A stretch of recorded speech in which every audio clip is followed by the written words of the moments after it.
Oh, hello, hello, hello. Welcome back to the Naked Three. Three women, three different perspectives from three different parts of the world. I am Lorraine, and I'm coming to you from New York. I'm Tracy, and I'm coming from Heidelberg, Germany. I am Reeice, and I'm coming from North Carolina. You are not as peppy as you I was usually going to are, Reese. say, What you're the not hell as is going on? energetic because you usually are. What's going on? I mean, just really working this week. Really working. Oh, lots of clients. Yes, notes Okay. and all that stuff. Appointments, but my daughter just left too. She just left Oh, on you're sad Monday. about the daughter. Yeah, we had a great time. Her and her doggy Boots, her toothless dog. Okay, We had a great time. We had a really great time. nice. So why Are are you you so still? busy clinically? Like, what is it? The election that's making more people come in, or what? I don't know. It slowed down for a minute, and now it has picked back up for a minute. Maybe I don't know, but I'm not sure. We go through those phases when you have clients that will come, and then there's this period where they don't come, and then tomorrow I have a couple. So, and I have to go in the office tomorrow. So do you wear a mask the whole time you're seeing clients? Surely do. Do you have one of the clear ones so they can see your face, or do you wear like a I cloth one? don't. But what's going to happen before they come in the glass door? I'll show them my face. This is me, and then we all put our mask on. So at least Oh, they okay. know what I look like. So you could like curse at them under your breath, and they wouldn't know. Yes, and I'm yes. Just teasing. You're like this.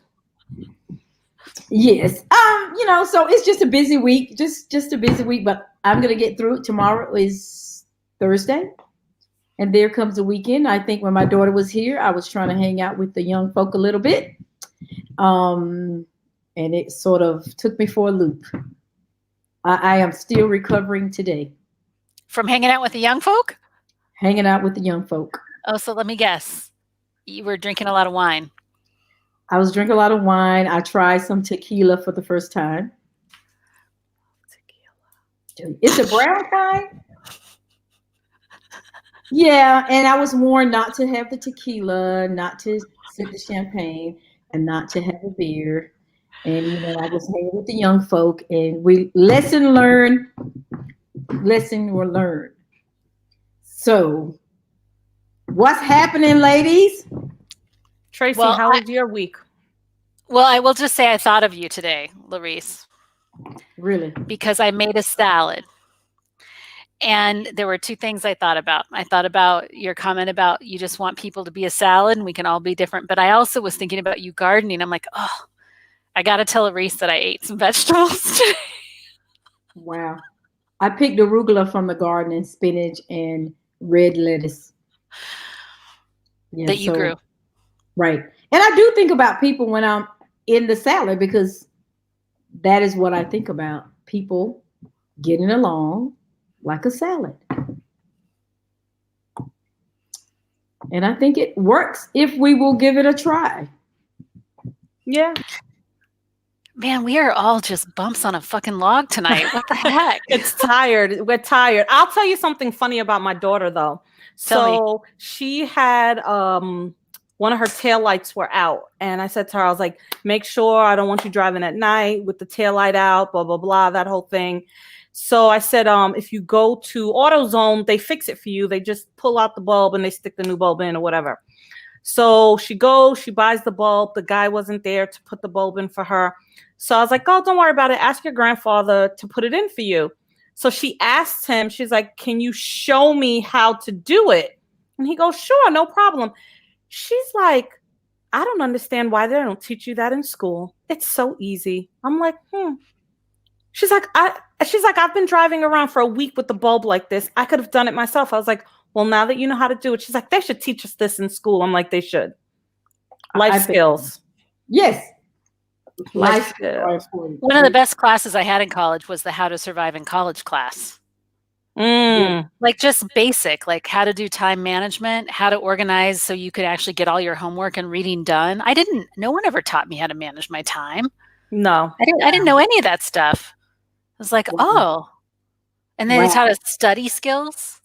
I'm like, oh.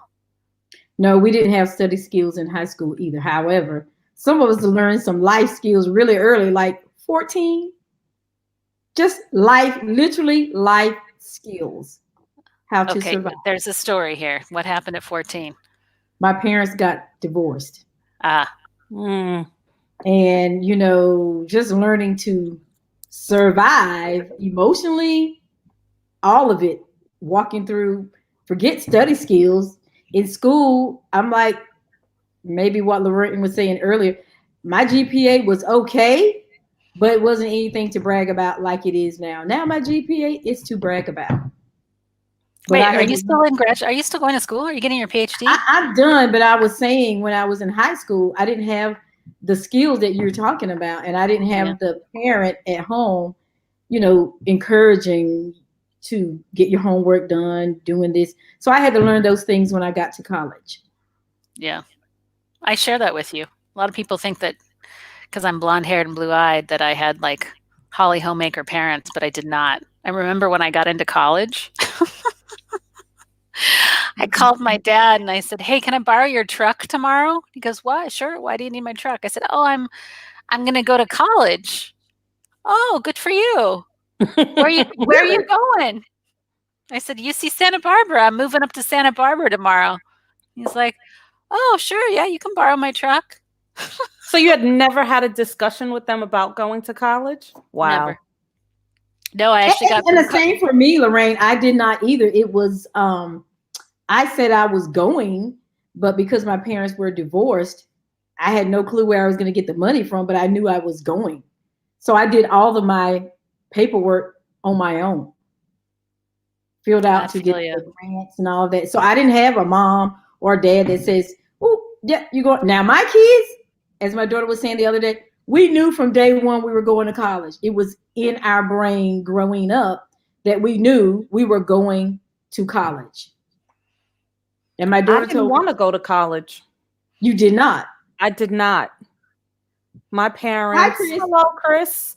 My parents were, "You're going to college," but I didn't like school. And I didn't feel like I wanted to do this program called co-op where you went to school for 1 week and then worked another week. And you do like secretarial sciences, things like that. I wanted to work. And my dad was like, "No, you're going to college." And I remember failing and my mom being mad at me. She was like, "What are you doing?" And it took me 6 years to graduate college, you know, but I did find the love of community health. And that's where once I took a community health class, it was like, oh, this is my jam, prevention, things like that. And then I figured out that I don't have to take 18 credits. I don't have to take 15 credits. I can take 12 credits and thrive at that. So that's how I figured it out. And then the same thing with grad school. It took me 5 years to finish. I only would take 2 classes a semester, and I would take a summer class. I would take a week vacation from work, you know, to finish it up. But I didn't go to grad school until maybe 8 years after I did my undergrad. Mm-hmm. So, yeah. Well, I mean, I went to grad school 13 years after I got my undergrad in rec therapy. So, and I had kids at that time when I went back for my master's. So what I said to my kids is that no matter what situation you're in, you might not be able to change that situation, but you can change how you respond to it. You know, I work full time going to grad school, my choice. And my husband was like, "You can stop at any time," but I stopped when I felt it was right for me. Yeah. And I paid as I went, so I didn't owe anything when I finished. Oh, jelly! I'm jelly of you. I'm still paying that grad school loan off. I mean, it's choices that we have, and it wasn't easy, but I had kids in college at the same time, and I did not want to have, you know, I want to focus on their education. So for me, I'm like, let me pay as I go, because my husband's like, "I got you, so you just do what you want to do." And I'm like, okay, I'm going to school. So eventually I had an asshole director, and he was not a good person. So I There she is. resigned. But and how do did you my- really feel? Yeah. I mean, he wasn't an asshole of all assholes. So Oh, you don't true. get angry like that very often. So this guy must have really been a jerk, because you don't. Yes, it was. I mean, You're pretty forgiving. He could wear the crown of jerks. So I decided, because he said to me, you know, I prefer you to work versus go to school, because this job comes first. And I said to him, let me tell you today, sir, man of color, I am going to grad school and I'm going to finish. So you can take that however you take it. It was challenging, but he made it very difficult. But my thing is, I stuck in there and I was determined to complete it. And I got 2 masters. Oh, you went back for a second master's. I'm not doing that. You really want to pay those schools some big money, man. Well, No way. actually, I got 2 at the same time. Addiction And you got specialist, kids? How many kids did you have while you were doing this? 2 in college. God, I need to come wash your feet or something. Insane. And my husband worked out of town. So I could not do it again. I wouldn't do it again. I would just say, just forget it. Yeah, I'm not doing a second master's. I toyed with the idea of getting a PhD because I'm really nerdy. But then I talk to my friends that have PhDs and they're like, then just go read the books that you like to read. It's all there. Right. Unless you really need it for your career, right? It's just your ego. Let it go. Go read the stuff you want to read. And I'm like, I was told the exact same thing. Yeah. I wanted to go back and do the second master's in marriage and family therapy. And then I was like, counseling skills. Yeah, not doing it. I definitely want to do the mediation though. I'm going to go back. oh yeah, and do we've that. got to do that. We got to get on that. I just had such a intense week, so I just couldn't. I had to like shelve a bunch of crap on Monday and Tuesday because I was like, ugh. And Tuesday didn't happen again. I can tell that Tuesday didn't happen. Your whole demeanor is different when there's no Tuesday night action. Well, I think, I don't know. I think because, you know, we had so much fun when our daughter was here that we're kind of recuperating, because I'm realizing that younger people can do things and bounce back. And for me, it's taken a minute. So I think I am abstaining until the holidays. Oh, no drinking. What until the holiday? Yeah, which one? Abstaining from what? Christmas. She's not going to have any alcohol until Christmas. Oh, okay. Maybe. I'm going to try. But I'm thinking, because, you know, like I said, I think the idea is, you know, be responsible. But at the same time, I think at a certain age, and I never was a drinker anyway, but I think my tolerance level is so low that if I have more than 1 beer, It's not very just fun. I'm just extra tired. Yeah, that's not fun. And it could be part of perimenopause. Oh, here we go. Wait, Well, Tracy, I want to hear about the conversation you had with this woman. Oh, with BJ. She might be watching. Hi, BJ. Well, you know, I'm like in a deep way.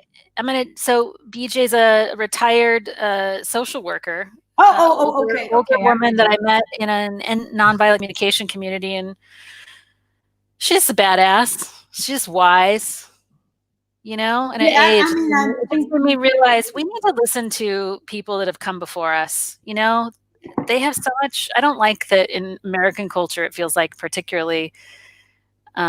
We should really be listening to our elders more, because there's just so much. I just felt like I got a wisdom transfusion from her, spending some time with her on the phone today. What are some of the this gems? is culture?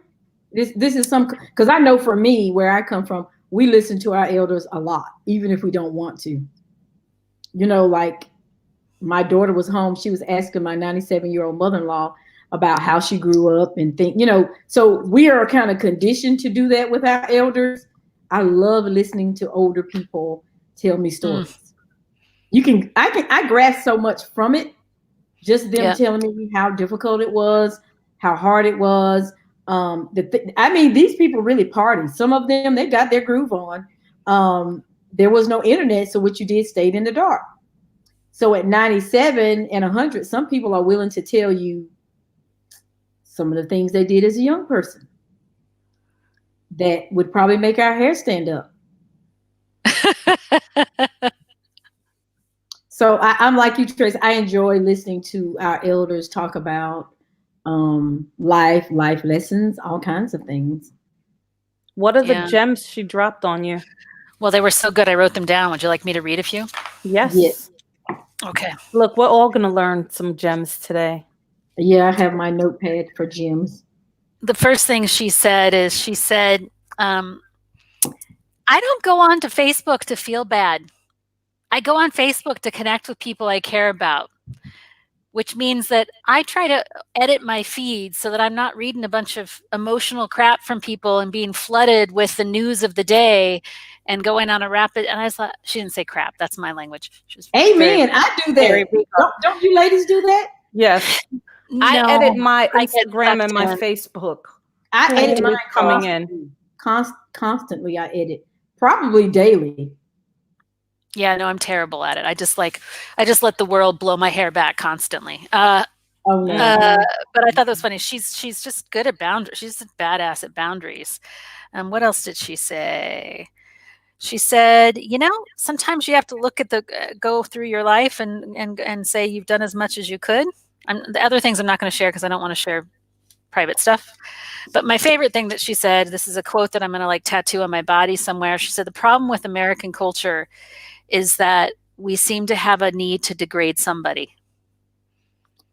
I agree. Whether it's Black folks through racism, or it's Jewish folks through anti-Semitism, or even in our waking up to racism, we start calling out people and telling them they're not doing anti-racism right. Or it's just we seem to be really into needing to degrade someone. And she said, until we really look at the depth of that, we're not going to heal any of this stuff. And I was like, ooh, that was deep.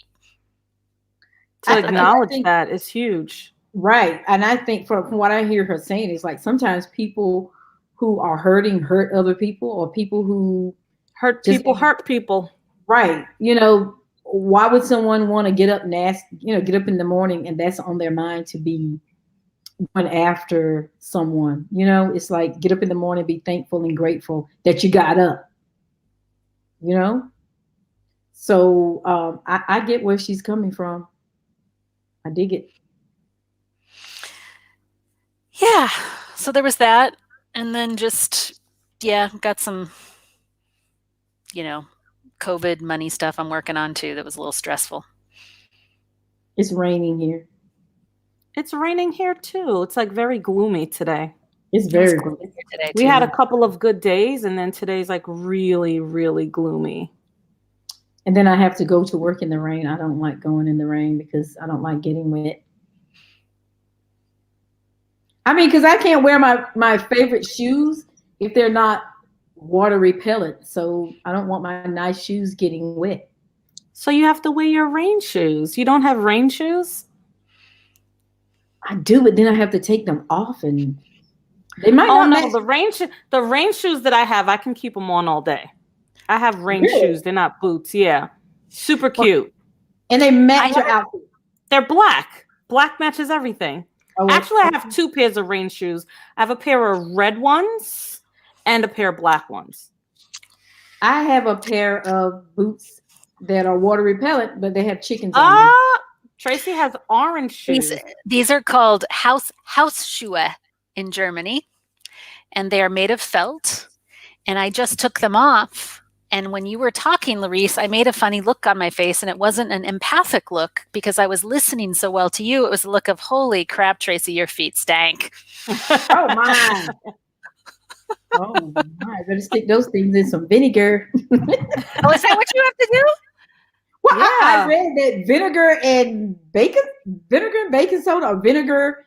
Yeah, I think it's vinegar and baking soda or something like that. That it'll sort of give your feet that tingly and throw a little lavender in there. Spray some alcohol in there to absorb some of that. Okay. Yeah.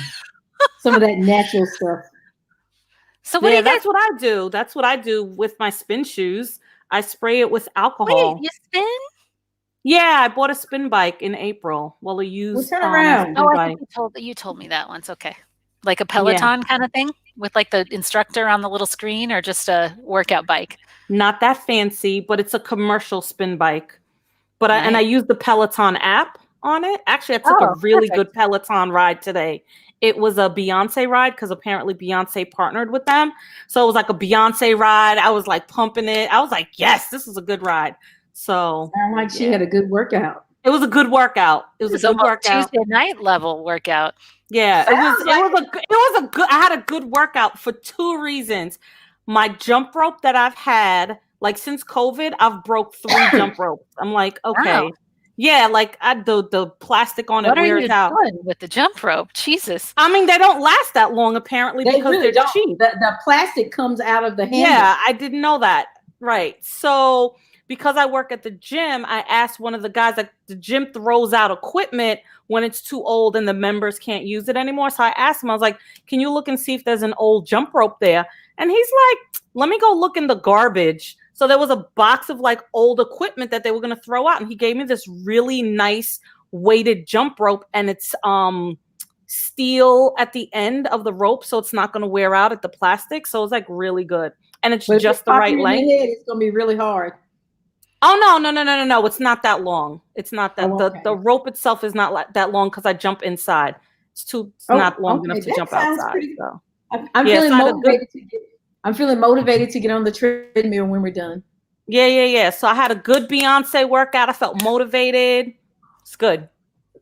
And I got my Sidewalk Talk shirt on. What's on your mind? I love it. I like that. I love that. And I like the shirt very much because it has a high neck. I like it. It fits well. I love these shirts actually. Because you know what else I like? I like that it's not over branding Sidewalk Talk, and for whatever reason, it looks freaking good under a blazer. I think it looks cool with the big word under. It looks hip. It looks cool. I don't know. I like it. It makes. I don't know. I love the well. Yeah. Hey, I do have something to tell you. Tell us that I might be able to get a little peppy about. Since we're all so low energy. Look at this. It's just the 3 of us. I think just Chris is watching at this point. Hey, so I gave a talk on Saturday night. Yes, tell us about it. I didn't tell you on text because I was going to wait till today to tell you. And it was to an international women's organization, expats that live all over the world that do humanitarian work.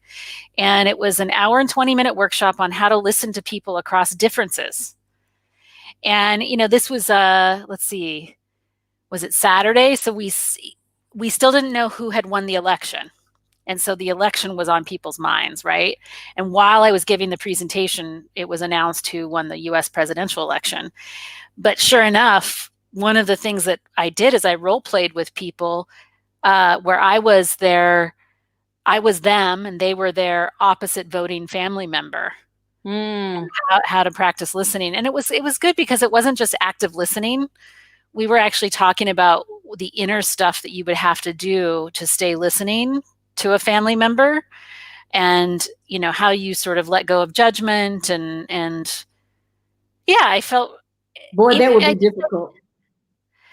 It was really cool, and I think we're going to flip it into a paid workshop to do for, it's Giving Tuesday coming up in November. And I thought, well, rather than just asking people to donate money to keep the lights on for Sidewalk Talk, we're going to do a workshop around this and give people a full-on kit, when to listen and when not to listen, right?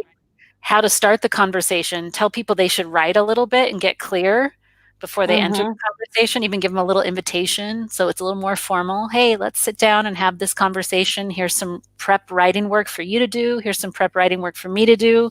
Because I think that's the sweet spot. That's where I think that's where I can serve. Because I do couples therapy is my specialty. That's your jam. So maybe this thing that's going on that the person in the White House doesn't want to leave. Voldemort. So maybe you can help him out with some. No, I've decided clearly, though. I was talking to an activist friend of mine, and I'm trying to think about listening. And I've also decided to not offer to listen when folks are committed to their hatred. Yes. Right. You said It's that. a waste of time. I mean, if they're committed to not listening, it's a waste of time. Really. There are people who are committed not to listen. Right. Not We have to listen. someone that's living in a really white house right now that's committed to not listening. Well, I'm going to be direct. I think there's a significant mental health issue going on there. Amen, sister. I'm sure there is.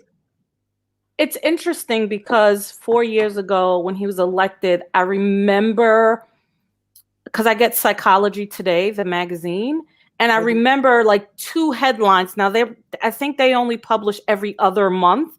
2 headlines back to back talked about like stuff going on based on what they saw. And each article was like, we've never seen him in person, but based on what we see, it's like, yeah, there's definitely something going on that's deeper, because it was like, how is it 4 years ago when Hillary had the popular vote, he's like, hey, listen, I got the electoral votes. Hey, I won. This is the system. This is democracy. And here we are 4 years later, the same system, the same democracy. The rules don't apply. And it's funny because I remember my therapist, Joanne, who I'll shout her out all the time. Joanne. She said that some people, they change the bullseye. Like they tell you what the rules are, and then the bullseye moves because they're only saying it for their self-preservation. Because I've had narcissism. It sounds like narcissistic behavior. Right, but she didn't call it that, and we don't know him, so I'm not gonna, go out on a limb and say that. But it's like, I just remember Joanne saying to me, it's like, how can you meet the needs of this person if the bullseye keeps changing? Right? It's like, that deserves a highlight. How can we meet the needs of this person if the bullseye keeps changing? Right. And what you describe sounds like a narcissistic behavior is what I was saying. And I think somewhere this individual did not get his emotional needs met, or either someone oversimplified that he was so great. You know what I mean? It's like, excuse me, parents do it with their children. It's like, they could be mediocre children, but they overemphasize how great they are. And I know a family member who fits this category. Somewhere when he was younger, he didn't get his needs met, and now it's all about him.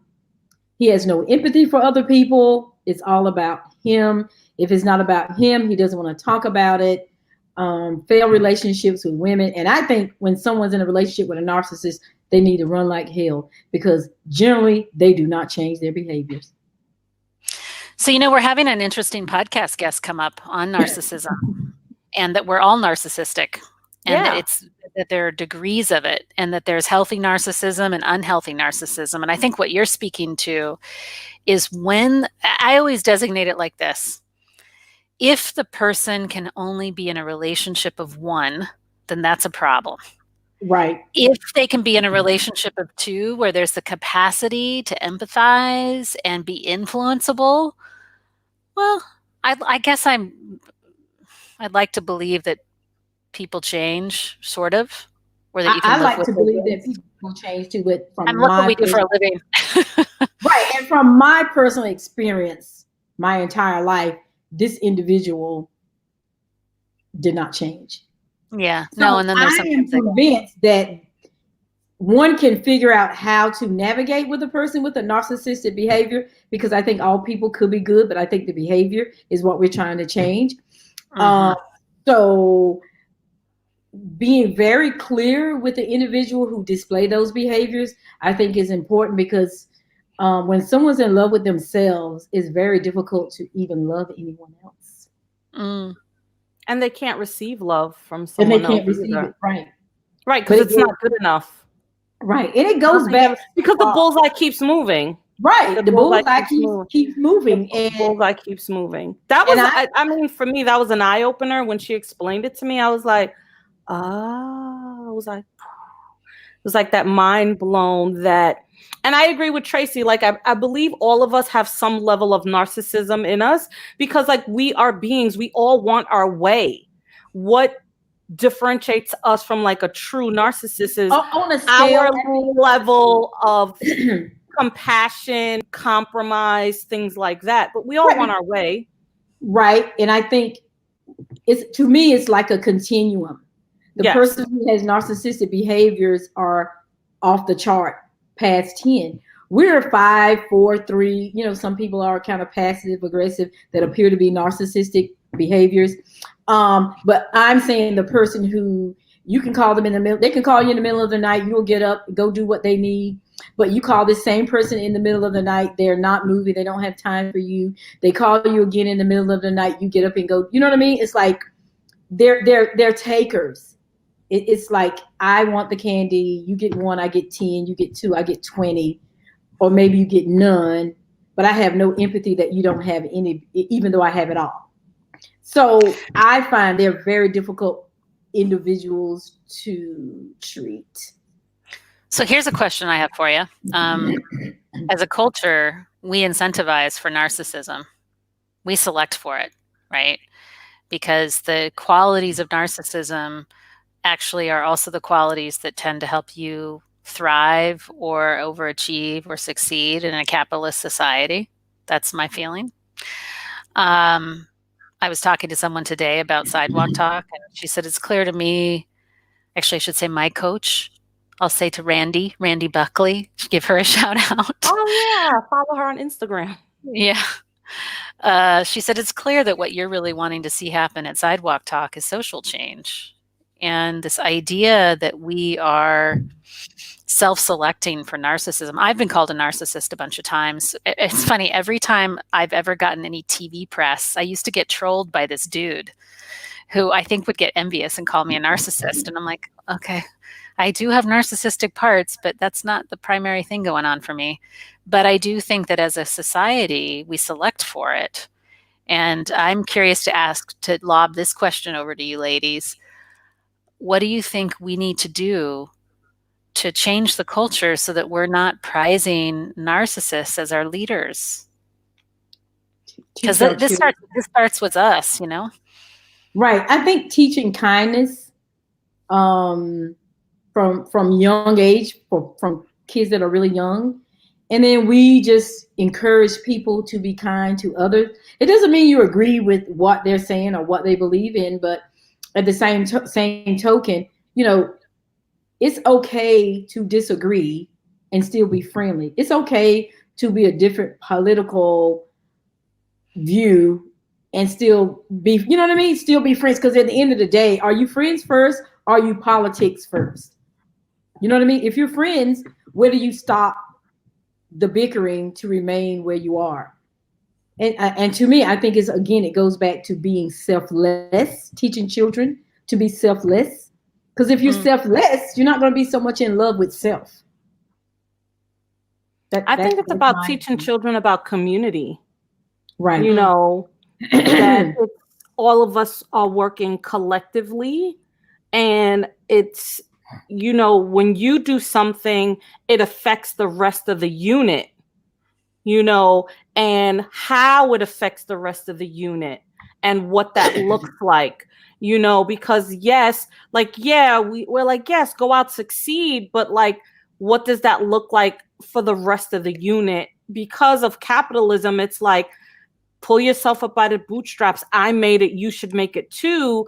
But then understanding people's level of capability, right? Just because like people are always like, oh, Barack Obama became president. Look, he pulled himself up by the bootstraps. I'm like, yeah, let's us not forget, like, he's a smart guy, right? What about little Billy or little Joe, whose mom was like a drug addict? Like, is he going to have the same level of academic intellect? And maybe he's not going to be able to reach that level and having that compassion. So understanding the different level of needs of people is true equity. because even if everything is equal, it's not equitable. So I think people teaching their children about, well, this kid needs a little bit more, hugs and love, you were okay. You know what I mean? That kind of thing. So I think it's a little bit more than just teaching your kid to be kind. I think it's way more than that. Right. And I think it's part of it, because it can go up on a big umbrella. You can be selfless and kind. You can be in community, but we all know that we live in an individualistic society. Here in Europe are the most individualistic societies. Other cultures like Africa and different places, they live in Asia. It's like from what I've read, it's more you do what's good for the group. Even if you don't want to do it, you do what's good for the group. But America is an individualistic society. We do what's good for the individual. So going back and sort of reteaching our young people that even though you're doing some things for yourself, we still need to do things for our neighbor. Just small things. If there's an older person that might need some help, offer. Yeah, but even like, if you even start to cut you off, but even in like the housing that we build, right? Like when I grew up, I grew up in a 2-family house, right? And my grandparents lived next door. Like they don't build 2-family houses anymore. And that to me is like, you don't have that generational like love and support with your grandparents and your aunts and uncles. It's not like that anymore. Like I know a lot of my friends, like they're like, oh, and my mom lives in a nursing home and their parent or grandparent is somewhere else that they go visit once a week. When I wasn't raised like that, I was raised very communal. My grandparents lived right next door. My mom is one of 4 sisters. Her sister, bought a house like 3 blocks away from my grandparent. And then my aunt who bought a house in another borough was like, that's because she's single, that kind of thing. So it's like a very like communal kind of thing. So I think it's also like a cultural thing too. Like you're saying, the American culture is very individualistic, whereas other cultures are very, generational. And the way I grew up, I know a lot of African Americans used to be do what's good for the group. My grandmother had the country store. Her son lived next door with his wife and children. I had a cousin that lived down the street from the store. We lived down the street. My uncle lived next door. So it was very communal because we ate dinner together on Sunday. When we traveled to New Jersey, we always stayed with family. Family came every summer. And then, to me, I think we started to want to desire what the majority group had. Because, when you see on TV, when growing up, there was the Brady Bunch, there was, what else? Then there was Good Times where they lived in the projects and they never got out. So who do you want to be like? Do you want to be like the Jeffersons? Do you want to be like the Brady Bunch? Or do you want to be like JJ and Thelma and all those folks living in the projects in Chicago? So you see how society influenced our ideas of what is a good America or what is a good life. But growing up where I grew up, we already knew that it wasn't always about money. It was about community, because it was like you wouldn't dare go do something because your parents would hear about it because the neighbor's going to tell them. My brother drove the tractor because we grew up in the country. He drove my dad's tractor to the store. Before my dad came home, my dad's sister told him, your son drove the tractor to the store. Now, it was like, everybody see what you're doing. But, when we want to be like the individual group, we don't live in a house together. Back in the day, my great-grandmother lived with my grandfather. Yeah, my grandfather's mother lived with her. And then, my grandmother had her own place. But then someone moved with her. So, it was always the child or grandchild or the great-grandchild living in the house. We don't have that anymore. My kids live out of state. My mother-in-law lives out of state. So everybody's spread out. But why is that? Because we grasped, I think, back in the day, we wanted more. And who had the most that we wanted to emulate? So what I hear you saying is that what seemed valuable through, it sounds like, the efforts of media became not the connection and community, but the stuff. Is that right? Right. and being like, these people were up the social ladder. How do I get up the social ladders? If I'm on number 2 level, how do I get up to number 5 level on the social ladder?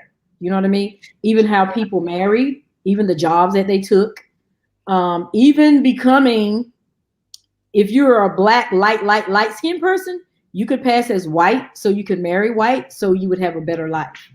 Mm-hmm. And I read this book about it, and I was like 15 years ago, and I was so amazed that people really did that. You cut your entire family off to live a better life in the social aspects. I think Isn't there a movie about that? The Imitation of Life? Is that what it's called? It could be. And then I read a book once called Reaching Back, and the whole family was going to pass as white, but they had one daughter that was born brown. And they were so upset that she was born brown because they were looking forward to living like the majority group.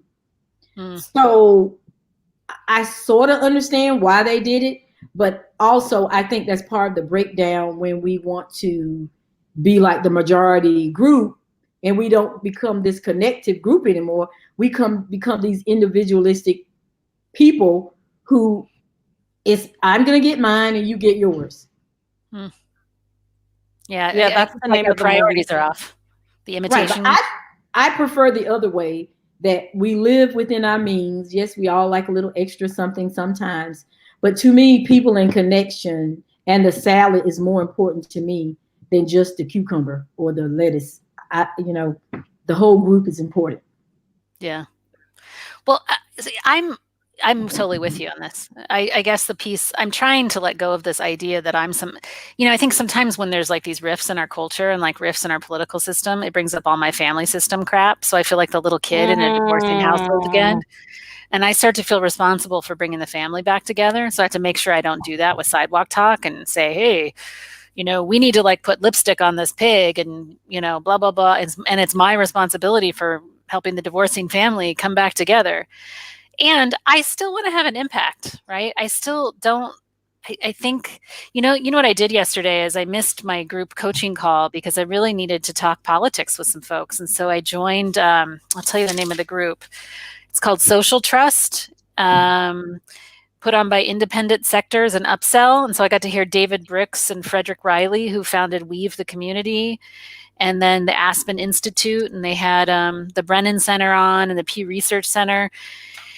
And someone that I hope will be on the podcast, because she's initially said yes. They had Shayla Nunley, who's an African-American political science professor, and then Shaylin Romney Garrett, who is an author and runs what's called Project Reconnect. And I really liked what Shaylin Romney said, because she's a historian, and it gave me some comfort. She said, we've done this before. We've had this kind of stuff happen before. She said, and after the Gilded Age, she called it social Darwinism, where basically it's like, survival of the fittest. Survival of the fittest. I'm going to climb over every dead body on the wall. It's like Mean Girls. Our whole society is like, American society is like the Mean Girls movie. Yeah. It's Mean Girls. It is. I hate it. It. The funny thing is, the reason why the three of us click is because we aren't one of those mean girls.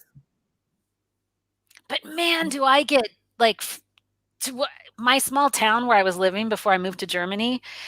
So here's my jam. When there's somebody has an unacknowledged shadow material, like after the president got elected last time, a few of the moms, and I'm still not over this, and I know you're going to tell me to be empathic, Lorraine. I'm already ready for the lecture I'm going to get in a second.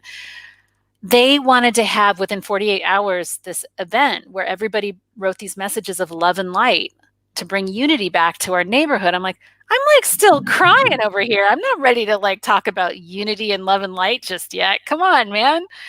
I get it. But I also think it was particularly challenging for me in that particular community because it's like Mean Girls. It's like high school. It's like a popularity contest. And there's a lot of shadow material and weird acting out stuff that people aren't telling the truth about. And you know me, I don't like to call it. You say it like it is. Sometimes not very diplomatically. Oh, I suffer from that all the time. You want to know what a student once said about me? Oh my God, I have it favorited in my phones. And I think the student described me perfectly, and I love it.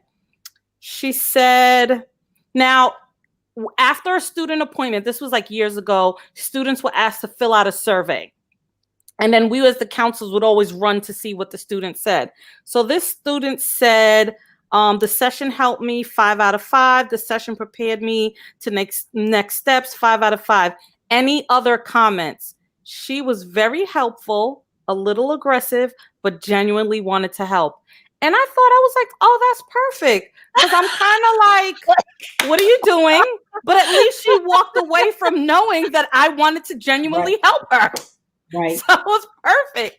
So it's like sometimes you're not always as diplomatic. And sometimes like my approach to counseling is always like tough love. I'm kind of going to say it like it is, but also keeping in mind what I learned in grad school from Professor Lynn Howell, who lives in Seattle, Washington. Be honest, but not hurtful. So it's never my intent to hurt students when I'm talking to them. So, it's like, they're looking for their advisor, this, all these different things. It's like, dude, even if I know, like I could look at their average and I'm like, they are definitely not getting into med school. I'm like, you should try anyway. And they're like, well, my friend, who knows? Maybe because they didn't do so great in high school doesn't mean they are not. Oh no, I'm looking at their college GPA. Maybe they're not getting in. Apply themselves, He didn't. Wait, do you tell them the truth about that? No, absolutely. You're not a dream crusher. No. I'm not a dream crusher. No, it's because first and foremost, I am not on the med school committee. Number one, and I am a product of someone who did not meet the 3.0 GPA, and I applied to grad school anyway, and I got in. So I always tell them, you apply anyway, go find a school that's going to look at you holistically and not only look at your grades, apply anyway. Even though I think in my mind, I was like, they're not going to get in, but you never know. Like, that's just my opinion. It's not a fact. Right. So but I do, to circle back to what Tracy said, is like, you don't like the mean girl fake shit. I don't like the mean girl fake shit. No, I don't like fake. I don't like selfish fake stuff where it's all about my ego. It's all about attention on me. It's all about status. I like community. Let's help everybody rise. But how did you get like that? I think because I was, I think because I was a lonely kid. Honestly, I think I longed for community. Are you an only kid? No, I have a younger brother. I have a younger. Good listening. How do you know that? You said it. You've said it before. I'm estranged from my whole family, though. Yeah, you've said that. You said you hadn't talked to your mother, and you hadn't spoken to your brother. No, not totally. Okay. We're gonna get real deep. We better say. I'm just saying. You said you're not okay with it, so. Do you want to change it? Are you not ready? You're not ready. No. They won't have me. Wow. Well, I'll have you. We have you. But it's not the same. It's not the same. I know it's not the same, but maybe sometimes I'm like you, Tracy. I'm from a family of 8 children. I have a brother, older brother, that we're really close. But the rest of them, jackasses to the 10th degree. And they won't have me because I called their asses out. Well, if they weren't sure how you felt about them, they know now. That's right. My dad loves me. My dad's family loves me. All the people that love me. But think, Lorice, the difference is that you don't care. I don't give a look. Tracy and I care. That's the difference. I'm saying, once upon a time, I'm like still trying to get the knife out of my heart. I'm like walking around like I'm still like the blood is like again down my body. It goes back to for me, Tracy. It goes back for me. When you try and that you have done what you can for these people, and they lie, and they have a lot of emotional dysfunction. I know, but this is the thing. I admire this about you because what you're able to do. I say, fuck them all. that No, don't I wanna can't. be- I can't do it. No. I wish. Right now, my daughter is not speaking to her father. But that's And her, I'm that's like, for her to good figure for out. her. But in my mind, I'm like, it's your dad. You really should talk to him. But, I mean, I've but you never know, when said that people to her. say that though, Tracy, when people, Lorraine, when people say that, it really pisses me off because as a woman said to me once, she saw me in my dad's restaurant and she brought up my mom, you know, you right down the street. And I'm like, that's something that I don't choose to talk about with you standing in this restaurant. But until you walk in my shoes and you know what I've been through and how difficult I was growing up and how abusive my parent was, and hear me clear, good fracking mother clucking therapy will help you get on that path. Yes, And I agree. I totally agree. But again, I'm still with Tracy. I still hold out the hope. I'm like, yeah. I like, did too for I'm like not, 30 years. I'm I with did Tracy. too. I did too. And I came to a realization when I But had I my might be- own children. I might be different. I kind of admire you, Reeice, though, because Oh you're no, there. I admire you, Reeice, too. Like, I totally. I don't think I'm not invested in my way. I don't think my way is right. I think Lorice's way is right. It's but a I'm just waste of saying, time. You know, it's a waste of time. let Lorice be patient with me because I'm very patient because I've been there. So I've not been there there. yet. I've been there, and like I'm saying, I have one brother out of 8 siblings that talks to me. But when you grow up with a parent who their whole job appears to be, you know, turn this one against that one, against this one, against that one, and especially having children, you're not going to do this to my children. See, If I have to think sever that I work fine. relationship, I will sever that relationship to save my children, to save my marriage. It's just like a checkbook. You can't keep writing checks when there's nothing coming in. I totally agree with you on that 100%. But for me, and not to dive too deep into that, but for me, I made a decision to continue to talk to my parents because of my daughter, because I saw that they were good grandparents to her. And I wanted my daughter to have good grandparents because I had good grandparents. So there's a lot of stuff I was just like, and also because of good therapy, a lot of it is acceptance on how they are. Right. You know what I mean? It doesn't mean you have to put up with the BS stuff, but I've learned to acknowledge again that some people, for whatever reason, maybe trauma when they grew up, whatever, they can give you this amount of love. They're not capable of anything else. They're not capable. And when you try to show them love, it's like you're doing something that's so uncomfortable for them that they backfire on you. But I'm like Tracy, in my head, I get it.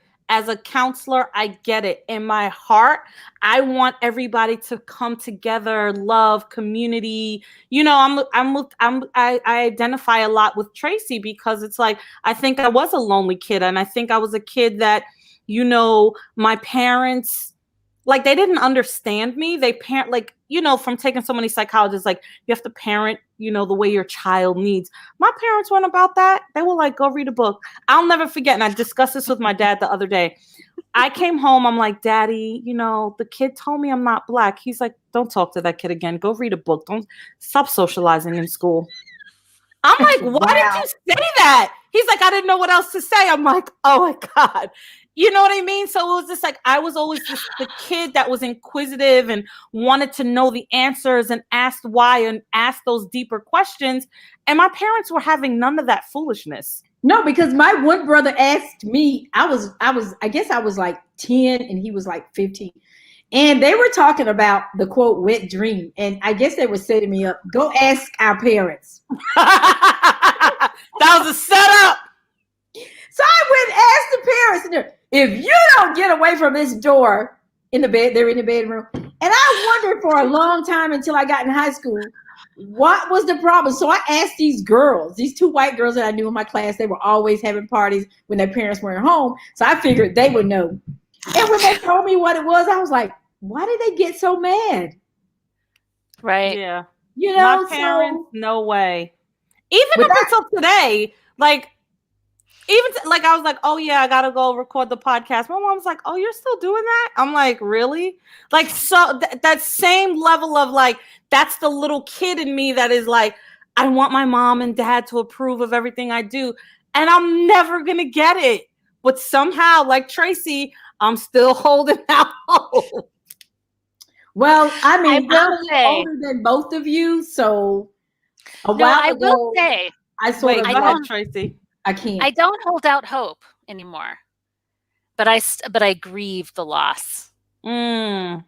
So I sometimes the loss, or it's not holding out hope anymore. You know what happened is I ended the relationship with my mother after I accepted her, because I went, oh, she's actually not going to change. Absolutely, Tracy. And I actually didn't want to carry the burden of sort of the onslaught of abuse coming at me, because it was like sometimes she'd be nice, and then as soon as she'd be nice, she'd say something so wildly not cool. You know, right, spot on. My mom's not like that. She doesn't have those level of extremes. But it was sort of like a mutual thing. I missed this. My relationship ending was like a mutual thing. I was on the wrong screen. It was kind of mutual. It was like, if you don't do what I asked you to do, you don't come to my house as often as I want you to come to my house, and you don't talk about people that I want you to talk about with me. And I'm like, I'm not doing it. If you want to talk about those people, you can call those people and talk about them. And she was like, well, don't ever call me again and never come to my house. No, my mom decided that day, after some crying and going through therapy, I decided that it's time to move on. And I forgive you. And I said those words, I forgive you for all the things that you did to me, even the abuse. I love you and I forgive you. And each day with meditation and, therapy, I learned to move forward, because I love myself more than I love getting to some kind of back and forth, or like Tracy saying, call one day and they like you. They call the next day, you're never good enough. The next day is something else. And the next day is something else. And I'm like, I'm 40, 50 years old. When am I going to stop being a 12-year-old, being hurt and being ridiculed, and you're never good enough? I knew I was good enough, and it wasn't about me. It was about her, and she made it about me. Yes. And I figured that out. Things I love. This is one of the things I love. I can always feel that energy from you, Lorice. I always like it. Feels good. Yeah. So I'm saying you may not be there today, but you do get there, because for me, I had to grieve the loss. I had to talk about it in therapy, that what it meant to me, that we would not be sharing Christmas together. We wouldn't be talking about this. And then it came to my realization, we never did that anyway. You know what I mean? Yeah. It's like a fantasy I had in my head when I was little and she was cooking. I was there, but I don't even know if she wanted me to be there, but I wanted to be there. So when I became an adult, it was like I could never do anything that was pleasing. But I have empathy for this individual, because there must have been some trauma somewhere. For sure. So I have empathy for people who behave that way. Yeah, for sure. Hurt people. But it doesn't mean you have to have a relationship with them. So does that mean you have empathy for this president? Bringing it back full circle before we wind up tonight. But I'm telling you, you gotta dig really deep for him. I do feel empathy for him. I mean, I personally feel people who live like that have to keep this facade, are miserable. Yes. And we have this conversation all the time. How do you, you're looking at the votes and you're still saying you're winning. How much energy does that take? How sad is that? That is sad. So for me, and people who pretended they're rich, but they're really broke, and they keep buying things to keep up the facade. We see this every day. You know what I mean? On a different scale, but you see people, they're broke.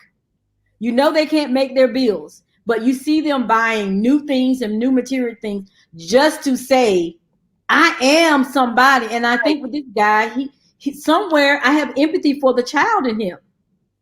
Empathy for the child in him. That's a nice way to say it. Empathy for the child in him. Not that big ass grown man, but the child.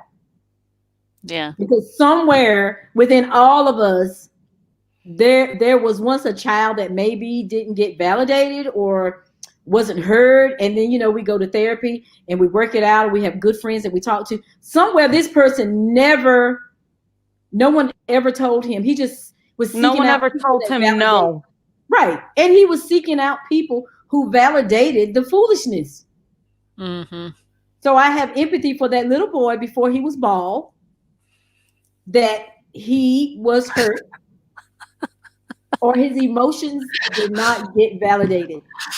Now that he's lost his hair and he's swooping it to the side, I have no empathy for that guy. So before we wrap up today, I'm just wanting to just see how you guys how the emotional weather's doing, and if you need any words of encouragement before we say goodbye, considering that the guy is still we need a nickname. I call him Voldemort from Harry Potter, but considering that Voldemort is, what did a friend say? She texted me and she goes, it's like a bad lover and they're going to wreck the hotel room on the way out the door. And the sex probably wasn't that great. So, but I'm thinking, I think Saturday Night Live had it right. Oh, that was are you talking about Dave Chappelle? Yes, he was deep. Yeah, one of my friends, when he knew I was having a hard time, said, you need to go watch Dave Chappelle on Saturday Night Live. The whole, look, police officer. I have it almost memorized. Shall I do it? Yeah. Yes, have the please. White girl through the Dave Chappelle. I know what it's like. I know you police officers feel really upset that you feel like you have a target on your back. But I know what that's like. Believe me, I know what that's like. But here's the difference between me and you. You know that anguish and that terror that you feel walking around the street like there's a target on your back? The difference between you and me is that you hate people for it. I don't hate anybody. I don't hate anybody. So you all need to take some N-word lessons from me. Because you're going to have to come together. You're going to have to find your joy, even while you're feeling that anguish and that terror. I don't hate people, but I really hate that feeling. And if you can't find your way to joy, just look me up and come get your lessons. I think it was it was well said. And I think that even with this rain, I still find joy because I'm going to make a Christmas craft to go in my living room. Wait, you just went, hold on. I need you to slow down here for a second. You just went from my Dave Chappelle impersonation to Christmas crafts. What? You said That's joy. all I Find got? the joy. You said find the joy. Oh, even in I was just fishing for a compliment. But you did great. You did excellent. My other favorite part was when you said, I was piggybacking on finding the joy. Even though it's rainy outside, it's very gray and it's very dark. I'm going to find joy in making a holiday craft to go into my extra room, living room, sitting room, whatever it's called. They're the 3 boxes: big box, middle box, small box, bows around it, and a bow on top, and it goes by the fireplace. So I'm going to find joy in this, miserable day. Very, very Holly homemaker. I really like knowing this about you. I like to do lots. I love to cook. I love crafts. I love gardening.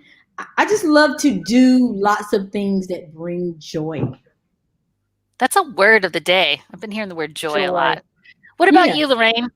What do you need? I'm going to look at my flowers that I got. Beautiful.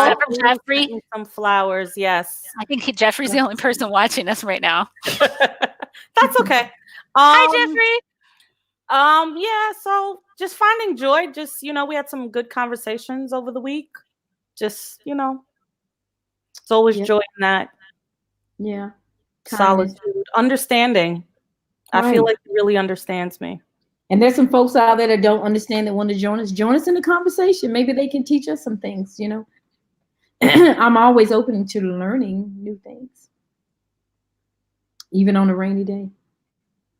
And what about you, Tracy? What joy are you going to find? Well, I'll just leave off from the coaching session I had just before this call. I am going to focus on letting go of my warrior, because my warrior is not authentically who I am. So I'm going to put my sword and my shield down, right?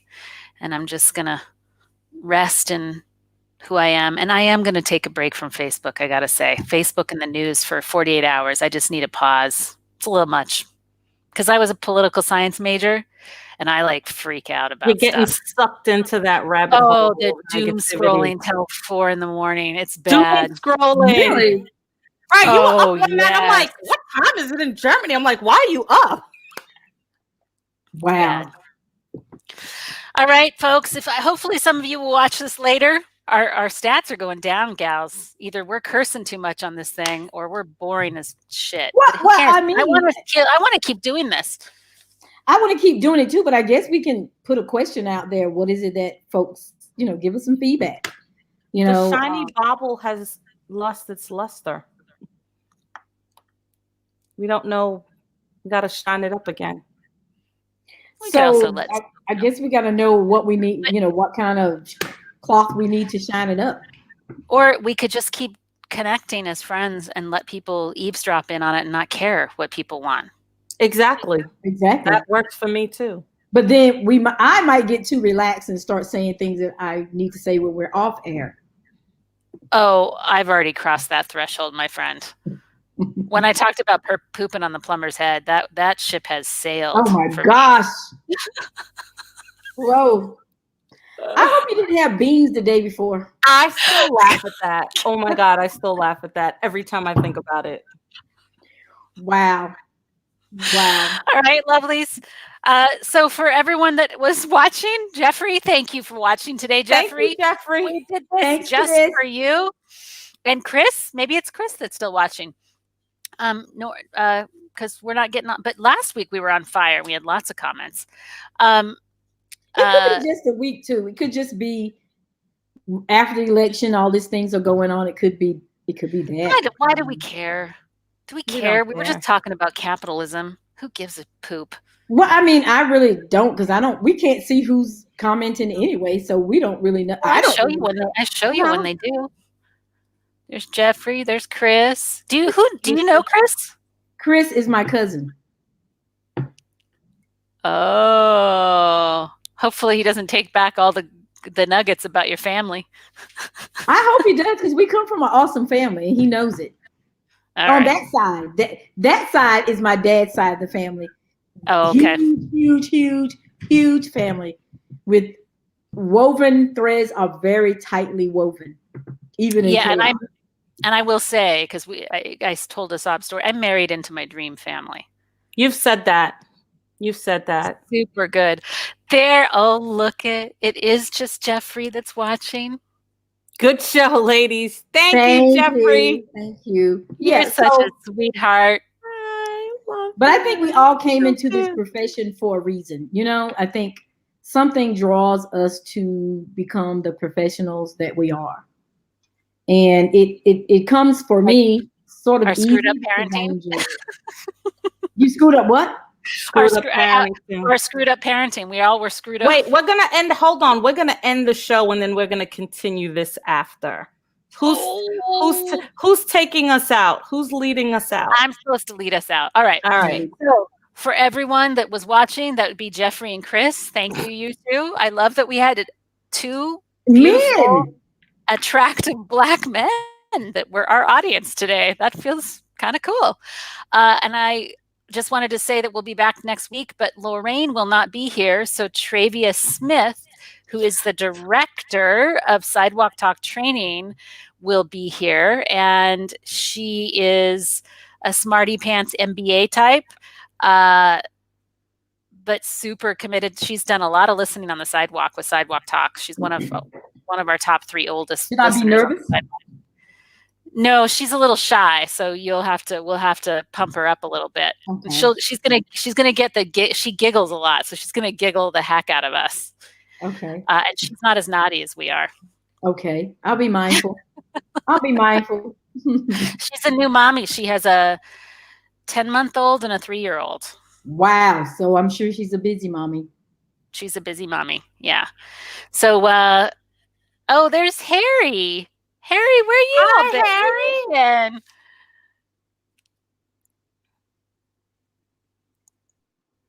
That's it. Harry You just was came on board. listening. Harry was on the call that I was on yesterday. Hopefully he liked it through Weave. Anyway, so do us a solid if you find this and find some of our other shows. Take a look, share. We're here every Wednesday at 12:30. We're the Naked three friends, 3 diverse women from around the world, really, I guess, getting real about all the elephants in the room. And if you want to email us, you can email us at I'm putting in the comments right now, the naked 3, I typed in 2, the naked 3 at sidewalk-talk.org. And we're going to continue chatting without you. You can be incredibly jealous while we talk about our relationships with our mothers. And we'll see you next week. Bye. Bye. Bye.